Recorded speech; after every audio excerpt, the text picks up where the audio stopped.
for over 60 years. One small island nation has faced one of the longest economic sanctions in modern history. That country is Cuba, and now, with the possibility of stricter policies under Donald Trump, a critical question returns. Can Cuba survive again? The U.S. embargo on Cuba began after the Cuban Revolution led by Fidel Castro. The United States imposed restrictions to isolate Cuba economically. These include trade bans, financial restrictions, limits on investment. Over time, laws like the Helms-Burton Act made the embargo even harder to lift. During his presidency, Trump reversed many of the relaxed policies introduced under Barack Obama. Key actions included restricting travel from the U.S. to Cuba, limiting remittances, sanctioning Cuban state entities. These moves significantly reduced Cuba's access to foreign currency. Today, Cuba faces one of its toughest economic periods since the 1990s.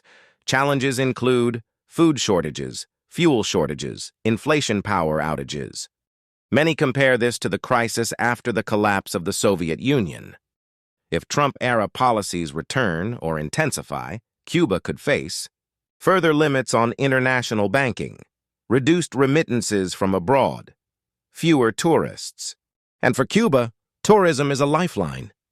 Before restrictions, American visitors were a major source of income. When travel tightened, visitor numbers dropped, revenue declined, local businesses suffered. Money sent by Cubans living abroad, especially from the United States, is critical. Under stricter rules, that flow can shrink dramatically. For many families, that money means survival. Cuba is not completely alone. It maintains ties with Venezuela, Russia, China. But these relationships have limits. None can fully replace access to the U.S. economy. After the Soviet collapse, Cuba entered the special period. It was a time of extreme shortages, blackouts, economic collapse. And yet, Cuba survived.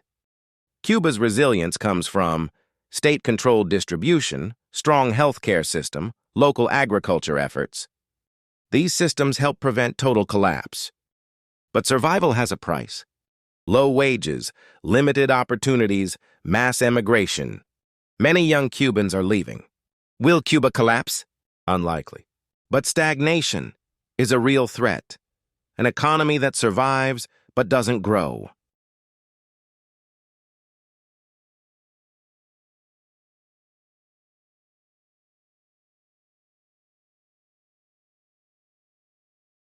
It's not just the embargo. Cuba's future depends on internal economic reforms, government policy decisions, global economic conditions. Behind the politics are millions of people, adapting, surviving, enduring.